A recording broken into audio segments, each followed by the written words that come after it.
Capital sports के साथ में नवीद खोकर प्रोग्राम में आज बात करेंगे पाकिस्तान और वेस्ट इंडीज़ के दरमियान दूसरे टेस्ट मैच के हवाले से। और पहले टेस्ट मैच में वेस्ट इंडीज़ ने पाकिस्तान को 90 रन से शिकस्त का सामना करना पड़ा था और देखना होगा कि दूसरा टेस्ट मैच पाकिस्तान जीत पाएगा या फिर पाकिस्तान हार के ये सीरीज़ एक बार फिर पाकिस्तान हार अपने नाम करेगा। इससे पहले बांग्लादेश की सीरीज़ में पाकिस्तान को वाइट वॉश का सामना करना पड़ा था। आज बात करेंगे शान मसूद की इंजरी के हवाले से जो दूसरे टेस्ट मैच में बाहर हो चुके हैं। और दूसरा टेस्ट मैच 2 तारीख से 6 तारीख को पोर्ट ऑफ स्पेन में खेला जाएगा, इस पर बात करेंगे। और हेड कोच सरफराज अहमद कहते हैं कि हर खिलाड़ी को अपनी जिम्मेदारी का एहसास करना होगा। बाबर आजम कहते हैं कि वही गलती कर रहे हैं जो हर बार गलती करते हैं और अब की बार हमें गलतियां महंगी पड़ रही हैं। और ये मुलाकात हुई है, मीटिंग हुई है खिलाड़ियों की इस मैच के बाद। और आईसीसी मेंस वर्ल्ड कप के लिए 12 वेन्यूज़ को का इंतखाब कर लिया गया है और ये वर्ल्ड कप है 3 ममालिक के अंदर खेला जाएगा, जिसमें जनूबी अफ्रीका, जिम्बाब्वे और नामीबिया के ममालिक शामिल हैं। इस पर आज बात करेंगे। मेरे साथ मौजूद है नजम रफ़ीकी, क्रिकेट एक्सपर्ट है। नजम, खुश आमदीद कहते हैं आपको शो में। थैंक यू सो मच नजम भाई की ज़रा आवाज़ स्टूडियो में कम आ रही है, आवाज़ बढ़ाइएगा।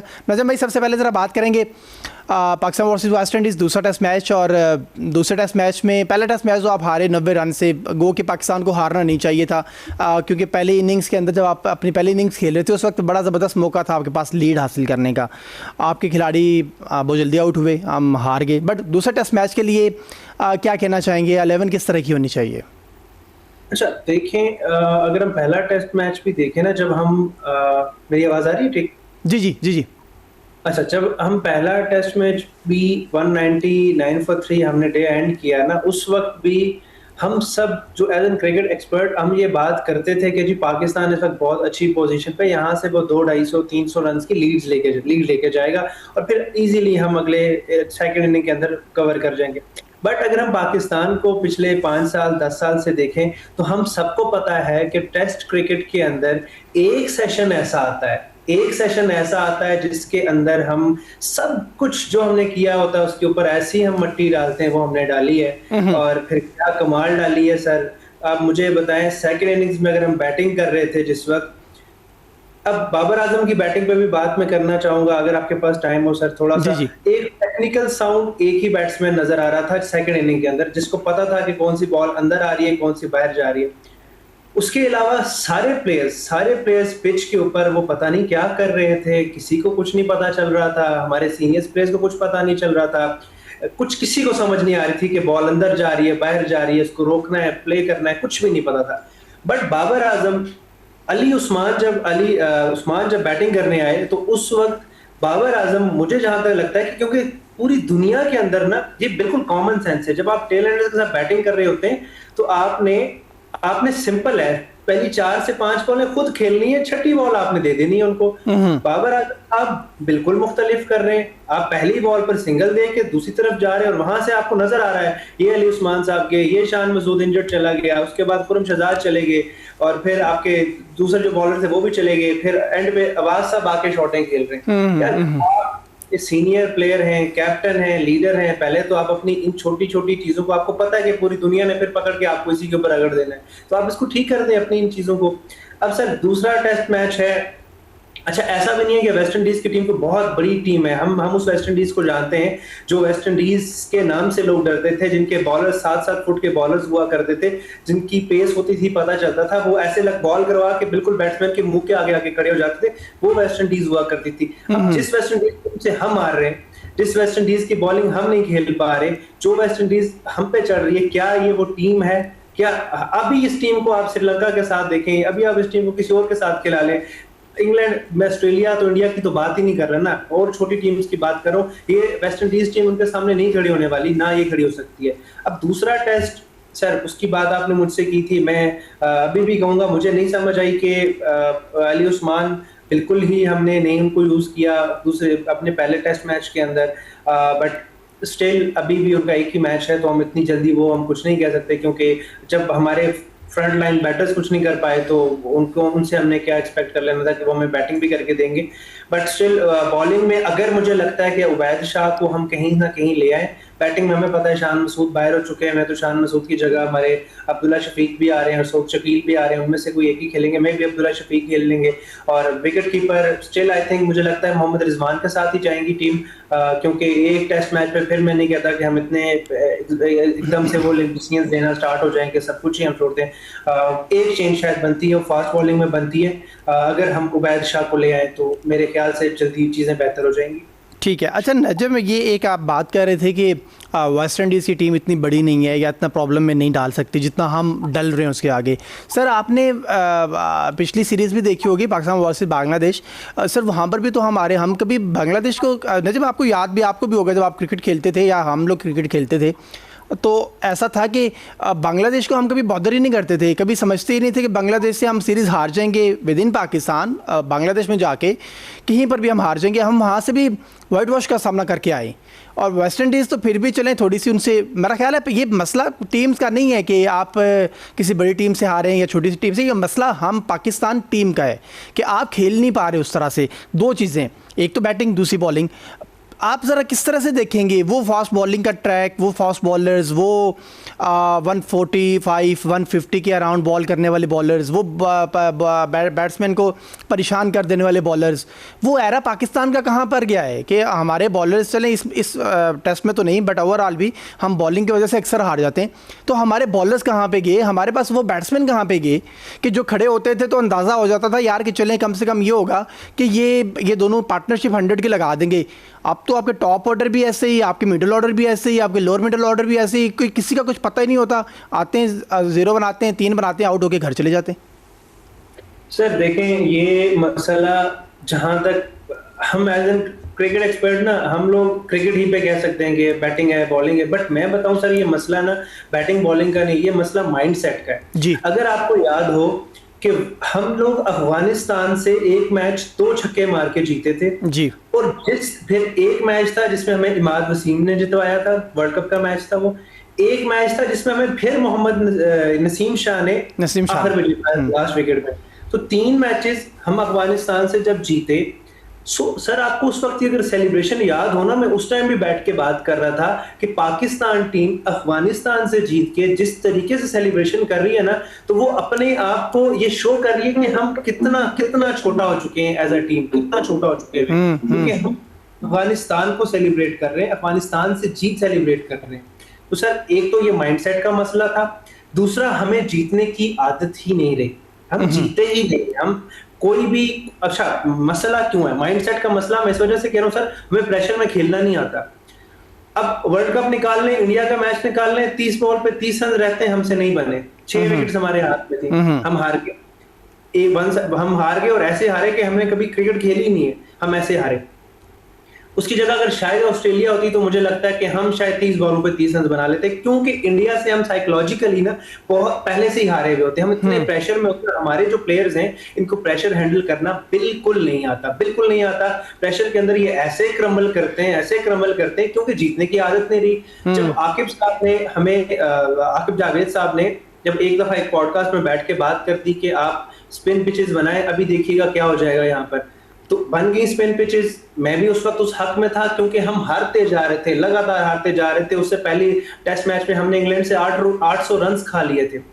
तो जो ही स्पिन पिचेस बनी हम जीत गए। अब हुआ ये कि एटलीस्ट उस वक्त मैं भी खुश हुआ कि चले, ये तो पता चला कि हम जीत भी सकते हैं, जीतना है। बट उससे हुआ क्या था, उससे हुआ ये कि हम होम एडवांटेज के चक्कर में हम सबको पता चल गया फास्ट बॉलर्स हमारे पास है नहीं, स्पिनर्स इस वक्त हमारे पास 2 हैं, वो भी कोई मिस्ट्री स्पिनर्स, या आप ये कह लें कि साजिद खान के पास दूसरा नहीं है। साजिद खान सिर्फ ऑफ स्पिन नहीं करता है, नुमान अली ठीक है अच्छी लाइन पे बॉलिंग कर रहे हैं, तो हमारे स्पिनर्स भी, हमारे पास लेग स्पिनर कोई अच्छा नहीं है टेस्ट क्रिकेट के लिए, लेग स्पिनर भी नहीं है हमारे पास। तो हमने उन 2 स्पिनर्स को लेके हमने अपनी एक डायरेक्शन सेट कर दी।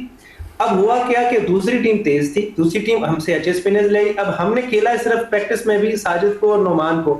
अब जब हमारे सामने लेग स्पिनर आता है, अब जो हमारे पास रॉन्ग वन करने वाला आता है, अब हमारे पास अच्छा दूसरा करने वाला है, हमने उसको खेला ही नहीं होता, ना हमने प्रैक्टिस की होती है। अब प्रैक्टिस में जो हमारे फास्ट बॉलर्स हैं वो करते हैं 120 to 130, जो दूसरी टीम लेके आती है सर वो लेके आ जाती है 140 प्लस। अब ये 10 किलोमीटर का जो फासला बन जाता है, 15 किलोमीटर की जो स्पीड बनती है, हमने ये प्रैक्टिस ही नहीं की, हमारे पास बॉलर्स ही मौजूद नहीं है, वो खेल ही नहीं पा रहे। तो सर ये सारे, एक तो माइंडसेट, दूसरा हम जिस डायरेक्शन में गए, सब ने बिल्कुल हमारा एक, आप कह लें कि अब आपको नजर आ रहा है मैं बहुत एग्रेसिव हूँ, मैं होना भी चाह रहा हूँ, बट स्टिल अभी भी 4 टेस्ट मैचेस हैं, अभी भी हम, बाबर आजम साहब ने अच्छी कैप्टेंसी की, अच्छी चीजें की, थोड़ा सा अपने आप को टाइम पे ले लें, अपनी लीडरशिप ले, ऑनरशिप ले लें, और फास्ट बॉलर एक उबैद शाह को अगर ले आए, क्योंकि सिर्फ इस वजह से कि पेस है उनके पास, बाकी लाइन लेंथ क्या होगी, स्टेमिना क्या है, कितनी देर वो 140 प्लस कर सकते हैं, अब जब तक वो बॉलिंग करेंगे नहीं हमें पता भी नहीं चलेगा। तो बाकी बैटर्स को थोड़ी सी रिस्पॉन्सिबिलिटी का मेरे ख्याल से उनको लेने की जरूरत है, थोड़ा सा साइकोलॉजिकली हमें किसी तरह कोई रिलीफ मिल जाए, कोई हम साइकोलॉजिस्ट हायर कर लें जो हमें बताएं कि जीतना ऐसे प्रेशर में ये करना है, फिर हमारी टीम मुझे लगता है बेहतर करेगी। अच्छा, मैं अभी फिर से आपसे नजम एक बल्कि 2 चीज़ें इकट्ठी डिस्कस करना चाह रहा हूँ। एक तो आप अगर टेस्ट मैचेस को देखें तो हम जो 4th इनिंग्स होती है, जो पाकिस्तान की 2nd इनिंग्स होती है, उसमें बहुत मतलब सर्वाइव कर रहे होते हैं, बड़ी मुश्किल के साथ उसमें स्ट्रगल कर रहे होते हैं और हम हार जाते हैं। आप बहुत सारे मैचेस, टेस्ट मैचेस, पाकिस्तान के लास्ट 20 टेस्ट मैचेस उठा के देख लें तो हमने ऐसे ही किया कि 4th इनिंग्स के अंदर पाकिस्तान बहुत स्ट्रगल कर रहा होता है। नो डाउट पिच का इशू होता है, आप 4th डे में 5th डे में जो पिच होती है बड़ी मुश्किल हो जाती है, बट ये जो 200 रन हैं और आप 120 के ऊपर आउट हो जाते हैं, ऐसा भी नहीं होता। कम से कम आप नहीं समझते कि हमें प्रैक्टिस 4 डे के लिए भी करनी चाहिए? हमें यहाँ पाकिस्तान के अंदर जब आपके पास टाइम होता है, कैंप होते हैं, तो आपको इसी तरह की पिचेस बनाकर, इसी तरह की क्रैक्स वाली पिचेस बनाकर, इसी वाली खड्डों वाली पिचेस बनाकर देन आप उसके ऊपर प्रैक्टिस करें। तो आई डोंट नो कि कभी ऐसा हुआ है, एनसीए ने किस तरह की पिच रखी हुई है, कोई बनाई हुई है, हमने भी वहाँ पे जाके विकेट्स देखी हैं, कोई इस तरह की पिच हमें दिखती नहीं है कि जिसके ऊपर कभी इस तरह की प्रैक्टिस की गई हो कि यार आप 4थे दिन में जब बैटिंग करेंगे, 5वें दिन में जब आप 4th बैटिंग करेंगे तो फिर आपको ये वाले माहौल मिलेंगे वहाँ पे, तो आपने कैसे हैंडल करना है इस चीज़ को? बिल्कुल ठीक है, देखें हम सबको पता है कि 4th इनिंग में बैटिंग करना सबसे मुश्किल काम है। चाहे आप एक फ्लैट पिचेस पे भी खेल रहे हो ना, आप उसमें भी 4th इनिंग में आप फंसते हैं जाके, और हम खुद ही बहुत दफा फंसे, पाकिस्तान टीम ही फंसी और काफी दफा फंसी है। अब सर इशू ये है कि हमारे प्लेयर्स डोमेस्टिक तो खेलते ही नहीं है, 4 डे क्रिकेट तो खेलते ही नहीं है। हमारे बाबर आजम साहब ने, हमारे कैप्टन है, मैं यही अभी तक अपनी उस बात पे कायम हूँ कि he is the best technical player in Pakistan right now. तो उन्होंने नहीं खेली क्रिकेट, स्टिल वो बहुत अच्छा खेल रहे थे हमारी उसमें बाकी प्लेयर्स को लेके। अब एक बॉलर आपको अगर नजर आए सर, मोहम्मद अब्बास और मोहम्मद अली, जिस तरीके से बॉलिंग मोहम्मद अली कर रहे थे इस टेस्ट मैच में, हालांकि शुरू में उनको विकेट नहीं मिली, उन्होंने काफी चांसेस क्रिएट किए पर विकेट नहीं मिली। इवन शे होप का जो कैच छूटा 51 के ऊपर, अजान से कैच ड्रॉप हुआ, अगर वो भी ना होता तो शायद तो ये 20-25-30 रन की जो लीड उन्हें पहले मिली वो भी ना मिलती। तो आप सर एक चीज नोट कीजिएगा, जिन्होंने डोमेस्टिक क्रिकेट खेली है ना, जो एक प्रॉपर प्रैक्टिस और उस लाइन के साथ आ रहे हैं, उन्होंने बहुत कदरे हाल बेहतर गेम खेली है as compared to other players, बहुत अच्छा खेल। अब सर हमें देखें, हमारी जब मैनेजमेंट इस पे काम कर रही है, जो हमारे प्लेयर्स हैं, कोचेज हैं, इवन सरफराज साहब वहां पर मौजूद हैं, असद शफीक नो डाउट अपने टाइम पे सरफराज अच्छे कैप्टन रहे हैं, असद शफीक बहुत अच्छे प्लेयर रहे हैं, हालांकि सबसे ज्यादा आई थिंक 4th इनिंग में जो सेंचुरीज हैं वो मेरे ख्याल से पाकिस्तान की, अगर मैं गलत नहीं हूँ तो असद शफीक ही है। तो इतने सारे रन, इतनी सारी चीजें, इतना सारा एक्सपीरियंस जब वहां पर ऑलरेडी मौजूद है, इवन मिसबा भी हैं, तो ये कहीं ना कहीं डिस्कस होता होगा, उन्होंने ये कहीं ना कहीं अपने प्लेयर्स के साथ बात की है कि 4th इनिंग के अंदर आके हमें ये काम करना है। बट सर मैं फिर यही कहूंगा कि ये सब हम अब 200 जिस वक्त क्रॉस हुआ ना, मुझे पता था ये चीज नहीं होता, तो माइंड सेट पे साइकोलॉजिकली हम हारे हुए थे पहले से ही, हमें पता था क्योंकि हमने देखे सर 93 पर 7 था वेस्ट इंडीज का, 93 पर 7 था, और वहां से हम लोग स्टिल फिर उनसे हमने 180 खा लिया। ठीक है, हमें पता था न्यूजीलैंड से हम नहीं आ रहे, इन चीजों से हम नहीं कर रहे, तो ये वही मसले हैं जो पिछले 8-10 सालों से 5 सालों से हमारे साथ चलते आ रहे हैं।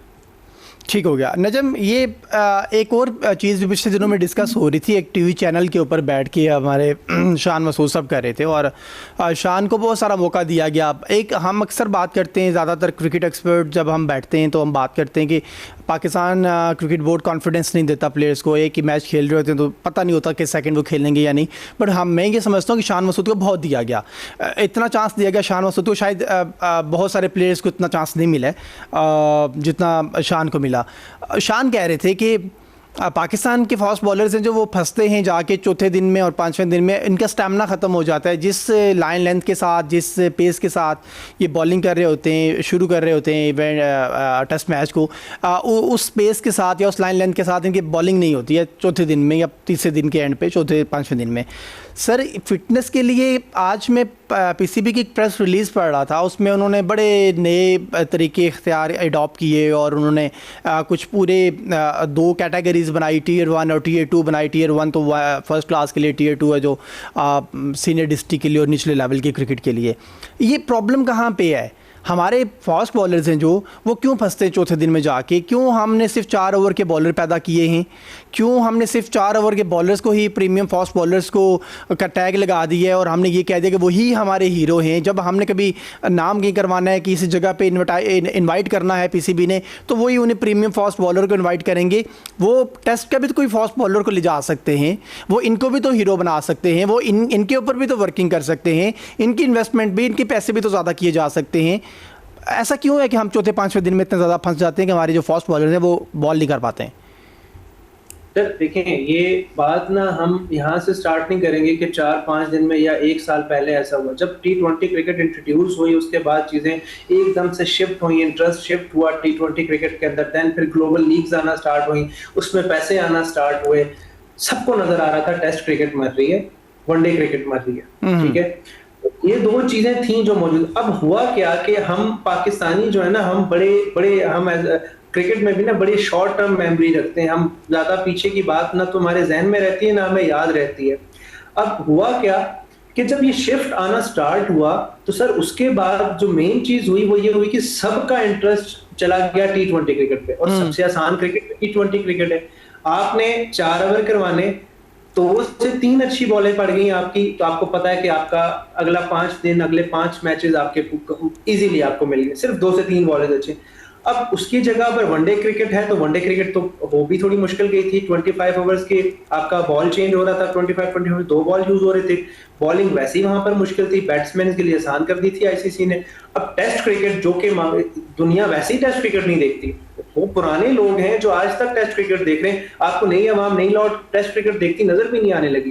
तो अब टेस्ट क्रिकेट में क्या है, जब कोई उसको देख ही नहीं रहा, आप चाहे पहले नंबर से 10वें नंबर पे आ जाएं, कोई इसको बॉदर ही नहीं कर रहा, तो आप उसमें इंटरेस्ट लेंगे भी नहीं। इवन दूसरी सबसे मेन चीज के पीसीबी ने वहां पर पैसे भी नहीं रखे हुए, प्लेयर्स को पैसे भी बहुत कम मिलते हैं, बहुत कम मिलते हैं एज कम्पेयर टू जब आप T20 क्रिकेट खेलते हैं, आपको पैसे भी 10 टाइम्स ज्यादा मिल रहे हैं। तो जब आपने पिछले 1-1.5 डेकेड के अंदर सारा इंटरेस्ट, सारा माइंडसेट शिफ्ट कर दिया T20 क्रिकेट की तरफ, तो फिर आप कैसे एक्सपेक्ट कर सकते हैं कि हमारी वनडे और T20 क्रिकेट अच्छी रहेगी, वनडे और टेस्ट क्रिकेट अच्छी रहेगी। अब टेस्ट क्रिकेट रिसेंटली जो मुझे आप देखें कॉन्ट्रैक्ट्स जो चीजें नजर आ रही हैं, उसमें मुझे कहीं ना कहीं लग रहा है कि हमने टेस्ट क्रिकेट को, क्योंकि बहुत ज्यादा बैशिंग हो रही है, टीवी चैनल्स पे बैठ के लोग बात कर रहे हैं, पुराने प्लेयर्स बात कर रहे हैं, दुनिया हंस रही है, तो अब आपने कहा ओ अब तो हमसे हो गया गलत, हमने एक ही T20 की बेस पे, PSL की बेस पे हमने अपने रखे हुए थे वनडे और टेस्ट क्रिकेट के प्लेयर्स। अब ये हुआ कि हमने उनको थोड़ा सा चेंज कर दिया है, अब हमने टेस्ट क्रिकेट के टेस्ट स्पेशलिस्ट रखना शुरू कर दिए। होप सो, मैं अभी भी देखें, मैं तो फिर कहूंगा ना उम्मीदी नहीं होनी चाहिए, कुफर है, बट फिर मुझे लगता है कि अभी हम कुछ ना कुछ जो स्टेप्स लेना स्टार्ट हुए, अगर इस तरफ चलेंगे, स्पेशलिस्ट खिलाएंगे, उनके लिए डोमेस्टिक क्रिकेट लाजमी कर देंगे, 4 डे क्रिकेट खिलाएंगे, तो ये चौथे पांचवें दिन वाला मसला है ना, ये कम लाजमी हो जाएगा। और सबसे मेन चीज इन सब के साथ जो मैं अभी भी रिकमेंड करूंगा, वो यही रिकमेंड करूंगा कि हमें साइकोलॉजिकली ना थोड़ा सा स्ट्रांग होने की जरूरत है। हमारे माइंडसेट में ना कि जीत होना, वो प्रेशर में क्रमल करना नहीं। मैं हमेशा कभी ना कभी मैं जिक्र करता हूं मैं इंडिया का हार्दिक पांड्या के, हालांकि एज अ प्लेयर वो बहुत स्ट्रांग है, वो एक अजीब सा कैरेक्टर है। सबको पता है कि जब आप आप मैनेजमेंट से भी ना उनको कंट्रोल करना आसान नहीं है, तो ऐसा ही कैरेक्टर होता है जो जाके दूसरी टीम से भी कंट्रोल नहीं होता। अब हम लोग पहले से ही जी हजूरी वाले उसमें होते हैं, हमारे अपने लिंक्स होते हैं, और बस थोड़ी बहुत प्रैक्टिस होती है तो हम ऑटोमेटिकली, और हम स्टार भी बने हुए होते हैं अपने आप में भी, तो ये एक सर सिस्टम चलता रहा है सारा। ठीक हो गया। अच्छा नजम, ये अभी कप्तान हैं बाबर आजम, गो कि इनका एक्सपीरियंस है ऑलरेडी टीम के साथ, बट उस वक्त टीम में कुछ और लड़के होते थे, अब टीम में कुछ और लड़के हैं।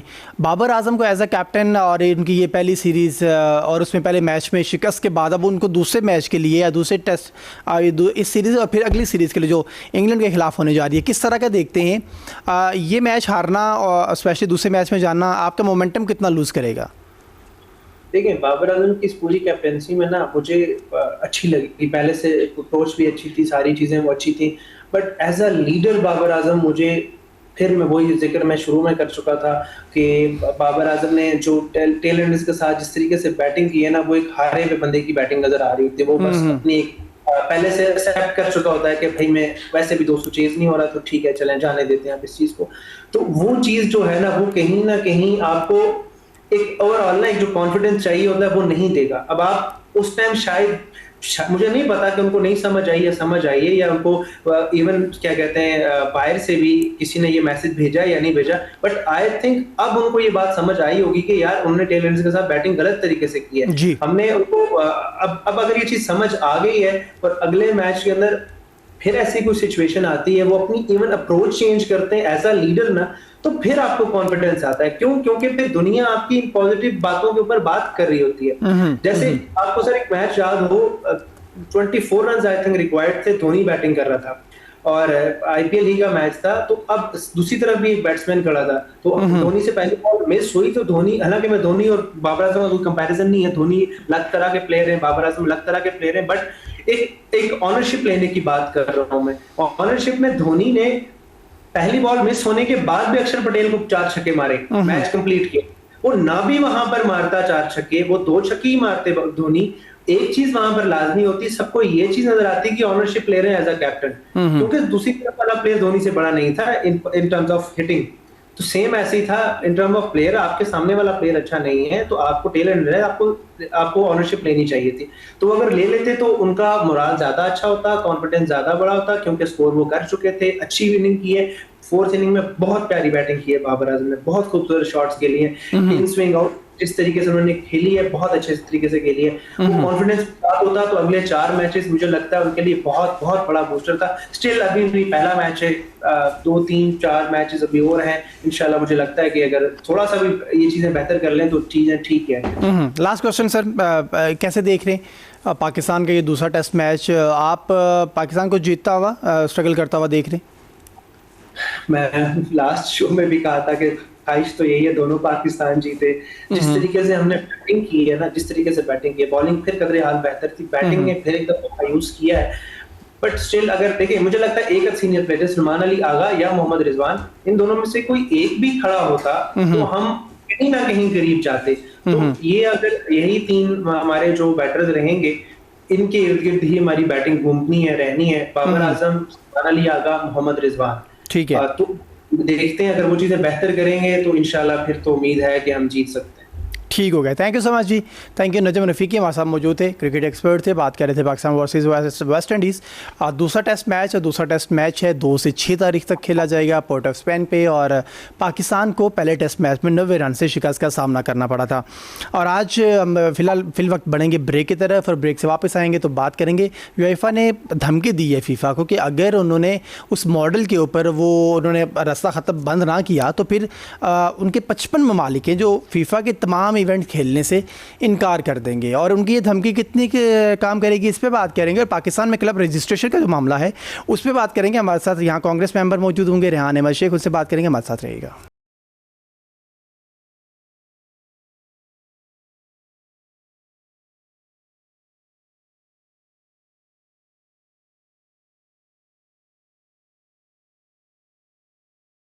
Welcome back. ये बात कर रहे हैं आज फीफा से मुतल्लिक, और फीफा ने फैसला किया है कि निजी सरमायाकारों को फीफा के शेयर्स हैं वो सील किए जाएंगे, और इसके खिलाफ यूएफा का एक मीटिंग हुई, एक हंगामी इजलास हुआ, और 55 ममालिक ने उसमें शिरकत की। यूएफा के जो मेंबर्स हैं उन्होंने एक धमकी दी फीफा को, और वो धमकी ये थी कि अगर फौरी तौर पर फीफा ने इससे विड्रॉ नहीं किया डिसीजन से, तो ये फीफा के तमाम मुकाबलों से अलग इख्तियार कर लेगा। इवन वो वर्ल्ड कप भी, फीफा वर्ल्ड कप भी नहीं खेलेंगे। जबकि फीफा ने ये बात की तमाम रुकन ममालिक को कि अगर वो इसमें फीफा का साथ देते हैं तो हर रुकन ममालिक को मुमकिन तौर पर 4 करोड़ अमरीकी डॉलर्स दिए जा सकते हैं, उसके 4 करोड़ अमरीकी डॉलर्स की ग्रांट दी जा सकती है। इस पर बात करेंगे। आसियान का कप है जो, उसके ऊपर बात करेंगे। पाकिस्तान की टीम भी उसमें शिरकत करेगी, नेशनल टीम जाएगी, इसकी अनाउंसमेंट कर दी गई है, इस पर बात करेंगे। और क्या ये जो रुकन ममालिक को ऑफ़र की गई है, क्या इस ऑफ़र में पाकिस्तान भी शामिल है, इस पर बात करेंगे। रेहान अहमद शेख हमारे साथ मौजूद हैं, प्रेसिडेंट इस्लामाबाद फुटबॉल एसोसिएशन के। सर खुश आमदीद कहते हैं आपको। बहुत बहुत शुक्रिया, थैंक यू सो मच। मैं तो ये एक फैसला देखा सर, तो मैं थोड़ा सा पहले परेशान भी हुआ, फिर थोड़ा खुश भी हुआ जी। परेशान तो इसलिए कि यूईफा ने जो धमकी दी फीफा को, जी। अगर यूईफा ख़त्म हो जाता है इन फीफा तो फीफा की कोई वर्थ नहीं रहती है, राइट? और ये केस है क्या सर? क्या फीफा को ज़रूरत क्यों पड़ी कि इतना अर्निंग तो वो कर ही रहे हैं, इस वर्ल्ड कप से भी उन्होंने एक ह्यूज अमाउंट अर्न की है, तो वो अपने शेयर क्यों सेल करना चाह रहे हैं? क्या इसमें बिजनेस क्या ले आना चाह रहे हैं?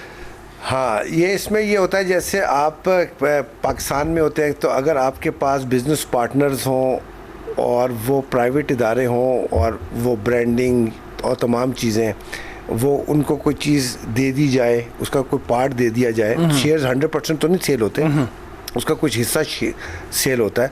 तो उसमें ये होता है कि अगर आपका बिज़नेस मॉडल सही है तो जो प्रॉफिटेबिलिटी है उसमें से उसको पोर्शन जाता है। तो कई दफ़ा ये एक इंजेक्शन होता है या बूस्टर कह लें, वो बूस्टर लगाना पड़ता है एक लेवल अप जाने के लिए। तो क्योंकि यूरोप पूरे में क्लबों के पास बहुत पैसा है, उनकी फ़ैन फॉलोइंग ज़्यादा है और बहुत ज़्यादा टीमें, खा वो नेशनल हैं, वो प्रॉपर्ली अपने मुल्क को रिप्रेजेंट करती हैं या उसको रिप्रेजेंट करती हैं। तो वो उन्होंने कहा कि हमें इसकी ज़रूरत नहीं है और हर मुल्क को हिस्सा भरा है जिससे एक ग्रांट मिलती है जो उनके मुख्तलिफ प्रोजेक्ट्स, फीफा के प्रोजेक्ट से रिलेटेड होती है और सैलरीज भी फीफा देता है। तो उन्होंने, यूरोप वालों ने इसकी ज़रूरत को महसूस नहीं किया होगा। और सबसे इसमें जो ट्रिकी चीज़ है और ये सब चीज़ें करने की वजह यह है कि अगले साल स्टार्ट में जो फीफा का हमारे वर्ल्ड के हेड है उनके इलेक्शन है। तो ये जो टाइमिंग है इस डिसीजन की, ये बहुत ज़्यादा मैच करती है। और अभी शायद इसी महीने के एंड पे साफ के इलेक्शन है, फिर उसके बाद AFC के इलेक्शन है और उसके बाद फीफा के इलेक्शन है। ये पूरी चेन है जो इलेक्शनों की शुरू हुई है। अब इसमें क्या इंटरनल अंडरस्टैंडिंग है, कौन कौन कॉन्टेस्ट करेंगे इस प्रेसिडेंट्स के लिए, और आपको वोट लेने के लिए जो नवाजना भी पड़ सकता है मुख्तलिफ मुल्कों को, जिसमें ये यूरोप है या जो आप ये ग्रांट और बाकी चीज़ों की बात कर रहे हैं। तो ये एक बहुत बड़ी मनी गेम है और मेरा ख्याल है कि पाकिस्तान के बजट से तो बहुत ज़्यादा है। तो वो ये बहुत बड़ी मनी गेम है। ये कहाँ पे एग्जैक्ट फिट बैठेगी, कौन उसके स्टेक होल्डर्स होंगे। जाहिर बात है जब स्टेक होल्डर्स का या शेयर या निजकारी का ऐलान किया जाता है तो पहले उसकी वर्किंग हुई होती है, वो ऑलरेडी होते हैं।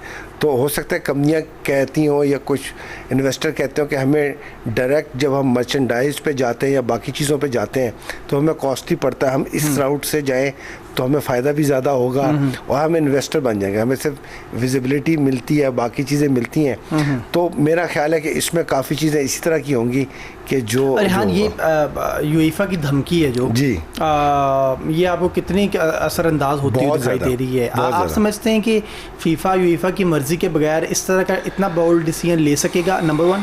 और जैसे वो उन्होंने आप तमाम रुकन ममालिक को बात किया, उसमें पाकिस्तान का भी दे की बात करेंगे, बट उससे पहले कि उन्होंने तमाम रुकन ममालिक को एक दूसरे लफ्ज़ों में ऑफर दे दी ना खुली कि यार आप हम आपको 4 करोड़ अमरीकी डॉलर तक ग्रांट दे देंगे। ये बहुत ह्यूज रकम है किसी भी एक फुटबॉल खेलने वाले मुल्क के लिए।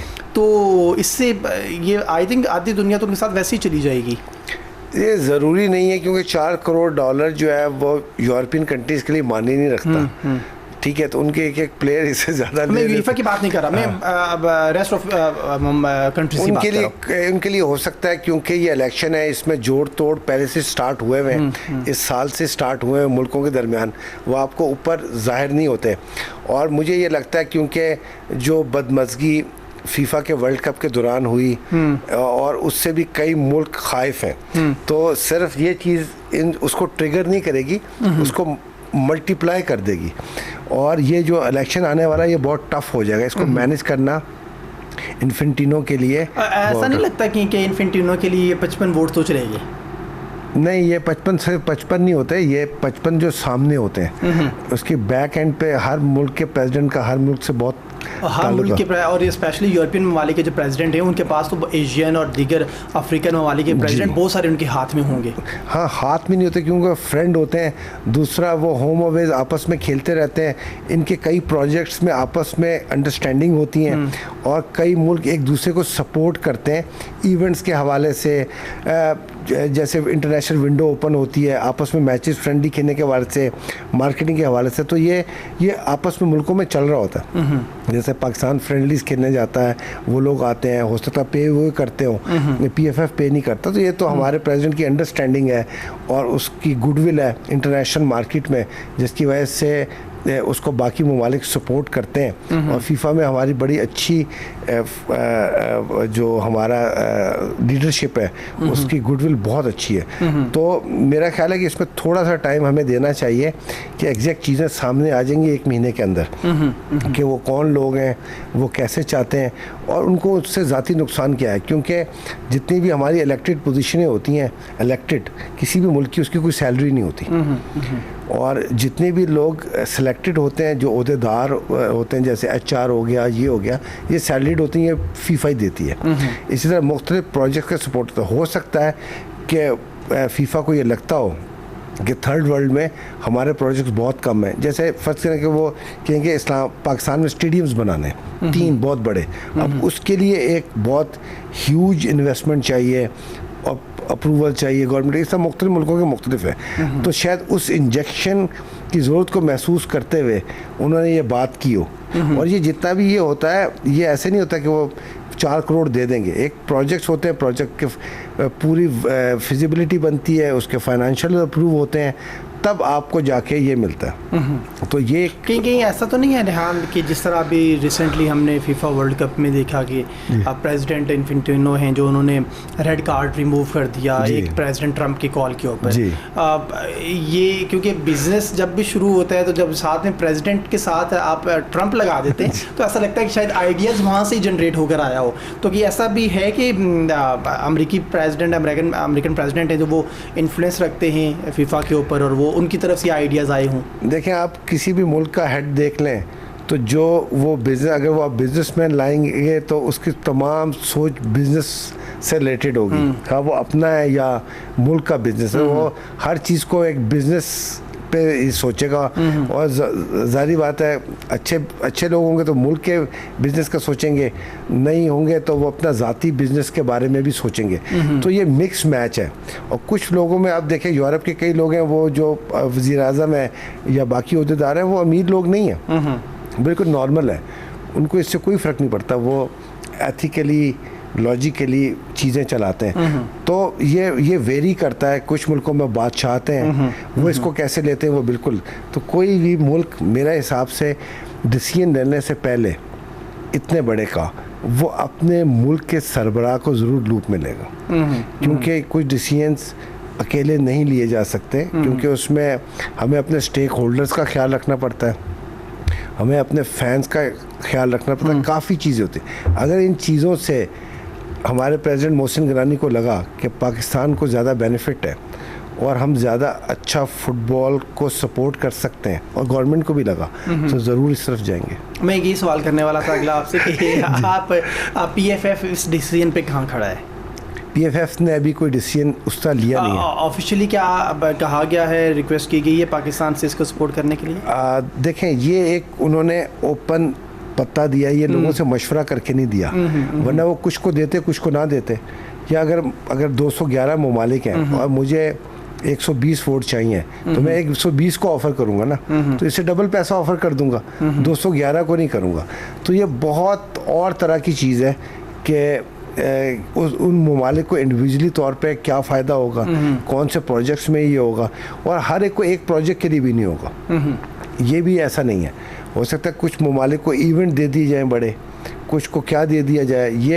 ये बहुत कबल वक्त है कि ये एग्जैक्ट क्या हो हाँ, क्या हम होगा। इंशाल्लाह नेक्स्ट शोज में इसको हम टू हाँ, करेंगे। और मैं इस आपको टॉपिक को बताऊँ, हम से बात हमारे जो करेंगे। प्रेसिडेंट हैं वो उन्होंने लॉ भी पढ़ा हुआ है, उन्होंने बिजनेस भी पढ़ा हुआ है और फुटबॉल भी पढ़ा हुआ है तो उनका जो डिसीजन होगा मेरा ख्याल है कि वो बहुत सॉलिड होगा।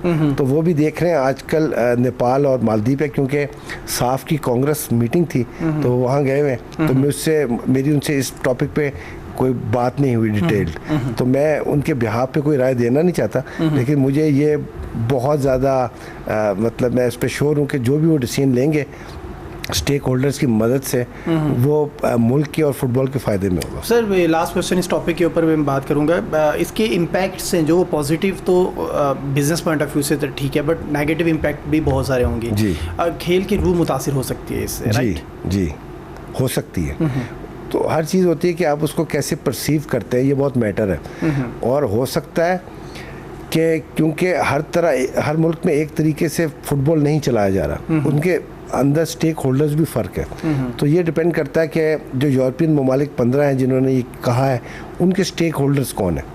हो सकता है उनके क्लब्स ही उनके सबसे बड़े स्टेक होल्डर्स हों, और वो क्लब को जो प्रॉफिट आता है या बाकी आता है या मुल्क का निज़ाम जैसे चलता है या इवेंट है वो इससे मुतासिर हो। तो मेरा ख्याल है ये थोड़ा सा कबल वक्त है, इसको पूरा देखना पड़ेगा कि इसका एग्जैक्ट इम्पैक्ट है क्या। ओके, आसियान का कब सर पाकिस्तान शिरकत करेगा उसमें, और आई थिंक ये बड़ी एक ज़बरदस्त किस्म की पाकिस्तान को और एक सीरीज़ मिली है जिसमें जाके आप खेलें और वहाँ से पाकिस्तान का नाम कैसे देखते हैं इस कप को? इसके आप बता रहे थे कि इसका शेड्यूल भी जारी हो चुका होगा। जी, ये अक्टूबर में है, सितंबर के एंड से अक्टूबर तक है, और इसमें 2 डिवीज़न है, डिवीज़न 1 और डिवीज़न 2 है।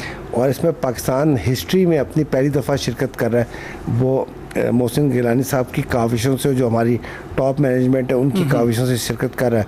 और इसमें जो थाईलैंड है, पाकिस्तान है, फ़िलीपींस है और वियतनाम है। तो हमारा ग्रुप तो काफ़ी बैलेंस है हमारे हिसाब से, क्योंकि दूसरी तरफ इंडिया है, मलेशिया, इंडोनेशिया है, वो बहुत हैवी ग्रुप है। तो मेरा ख्याल है कि पाकिस्तान के लिए बहुत अच्छी अपॉर्चुनिटी है 2 चीज़ों के लिए। एक, वो एफर्ट करके डायस्पोरा और लोकल का बैलेंस करके, क्योंकि कोच हमारे तो बहुत अच्छे हैं, असिस्टेंट कोच भी अच्छे हैं, तो वो हम इसको जीत भी सकते हैं और इन तमाम ममालिक को हरा के या बैलेंस करके हम अपनी वर्ल्ड रैंकिंग भी बेहतर कर सकते हैं। तो हमारा जो मोमेंटम बना हुआ है, जो अभी हम मालदीव में जीते हैं 25th गोल्डन जुबली, तो वो मोमेंटम के हिसाब से मुझे लगता है ये बहुत इंटरेस्टिंग इवेंट होगा और शायकीन को बहुत अच्छे मैच देखने को मिलेंगे। और पाकिस्तान का ना फुटबॉल प्लेइंग स्टाइल भी चेंज कर दिया है और होता जा रहा है। तो अब हम ग्राउंड पे ज़्यादा कोशिश करते हैं बॉल खेलें, और हम ज़्यादा चाहते हैं कि टचेस ज़्यादा हों, प्रॉपर प्लानिंग हो, और वो आपको काफ़ी इंशाल्लाह इस दफ़ा बेहतर मिलेगा। देख सर, ये इसकी कैंप्स वगैरह आमतौर पर हमने देखा कि जब इंटरनेशनल इवेंट्स होते हैं हम कैंप बहुत शॉर्ट करते हैं, हम 15 दिन का कैंप।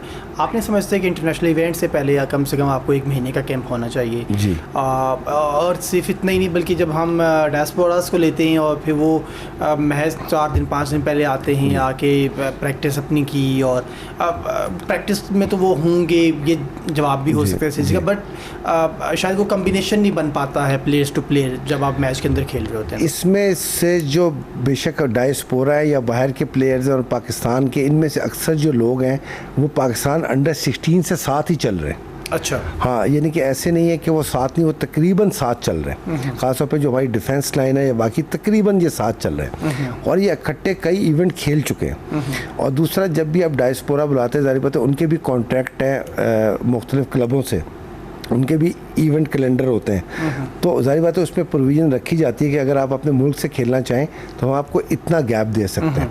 तो वो इस हिसाब से होता है कि वो इतना गैप, अगर 1 महीने का कैंप होता है, मेरा ख्याल है कि जो कैंप है वो बहुत तसलसल से करना बंदे की बॉडी को तोड़ देता है और उसमें गैप्स होने चाहिए। यानी अगर 4 दिन ट्रेनिंग, 3 दिन का गैप, ये गैप तो तब वो होता है, वरना आप 1 महीना लगातार एक्सर्शन करेंगे तो आपको फिटनेस से ज़्यादा वीकनेस हो जाती है। और जहाँ तक टेक्निकल, देखें आप कैंप में लाके किसी को सिखाते थोड़ी हैं कि कॉर्नर ऐसे मारना है, हेड ऐसे करना है, उनको वो आता है।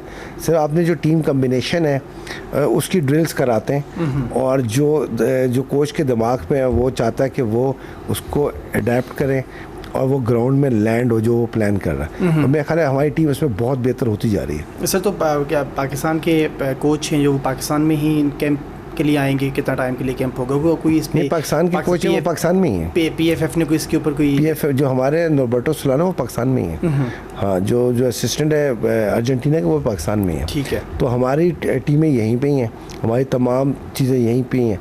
आइडली हम इस्लामाबाद में कैंप करते हैं और मेरा ख्याल है कि मौसम भी ठीक होता जा रहा है, जैसे बारिशें हो रही हैं, तो मेरा ख्याल कैंप भी अच्छा होगा और जो इवेंट है ये उससे भी अच्छा होगा हमारे लिए। जी बिल्कुल ठीक है। रेहान भाई, एक समझदारी आपके पास भी मौजूद है, हम उसको क्लब रजिस्ट्रेशन कहते हैं। आप मुझे बता रहे थे कि ये क्लब रजिस्ट्रेशन नहीं है।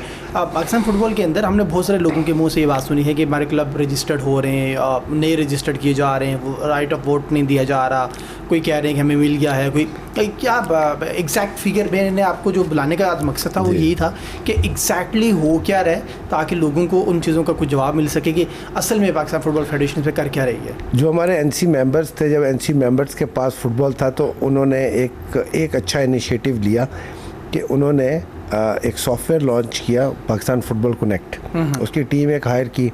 उसका मकसद ये था कि क्लब रजिस्ट्रेशन तमाम चीज़ें उसके थ्रू हों। तो जब आप अप्लाई करते हैं कि एक एप्लीकेशन देते हैं कि मैं अपने क्लब को रजिस्टर, वो आपको एक लिंक भेज देते हैं। तो लिंक के 4 फेजेज है। पहले लिंक में आप क्लब का प्रेसिडेंट का नाम, कोच का नाम और अगर मैनेजर उसका नाम डालते हैं। फिर वो अगले विंडो में कुछ दिनों बाद चला जाता है और ID कार्ड्स आपको अटैच करने पड़ते हैं। फिर एट द एंड फिर प्लेज ऐड होते हैं। प्लेज भी स्कैन ID कार्ड और उसके साथ या बे फॉर्म के साथ ऐड होते हैं, उसके तमाम क्वाइफ डालने पड़ते हैं। और इस तरह ये पूरा एक प्रोसेस है जो क्लब जिसमें कोई पेपर इन्वॉल्व नहीं है। ये बहुत अच्छा।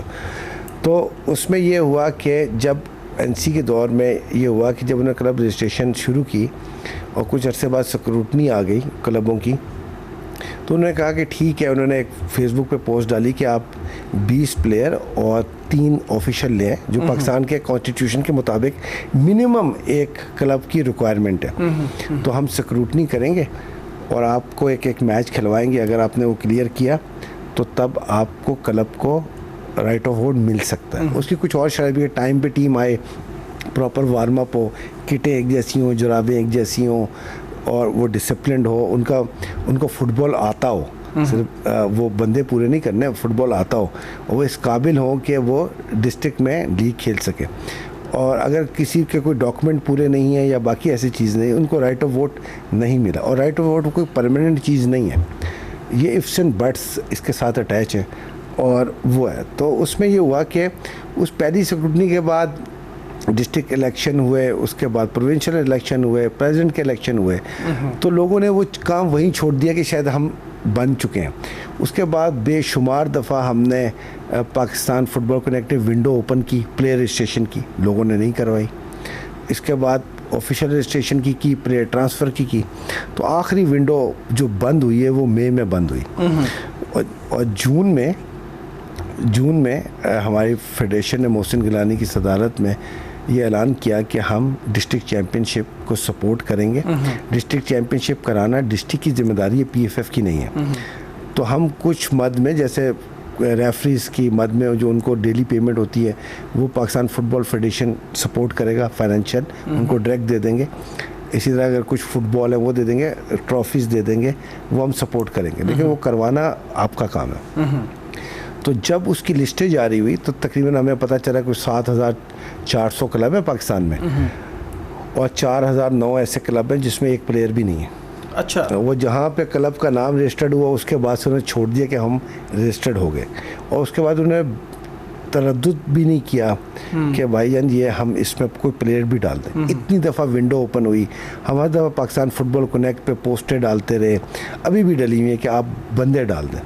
फिर हमने कहा कि ये तो क्लब साइट पे करें जिसमें एक बंदा भी नहीं है। यानी कि ये आप इतना नॉन सीरियस लिया हुआ है कनेक्ट प्रोग्राम को। जैसे आप शनाख्ती कार्ड बनाते हैं उसका एक प्रोसेस है जी। आप पासपोर्ट बनाते हैं प्रोसेस, लेकिन आप शनाख्ती कार्ड ना बनाएं, आप कहें जी मुझे पासपोर्ट चाहिए, वो कहेंगे भाई ना पहले शनाख्ती कार्ड बनाए, अगर छोटे हैं तो बे फॉर्म या FRC लेके आए। तो यही वाले हालात।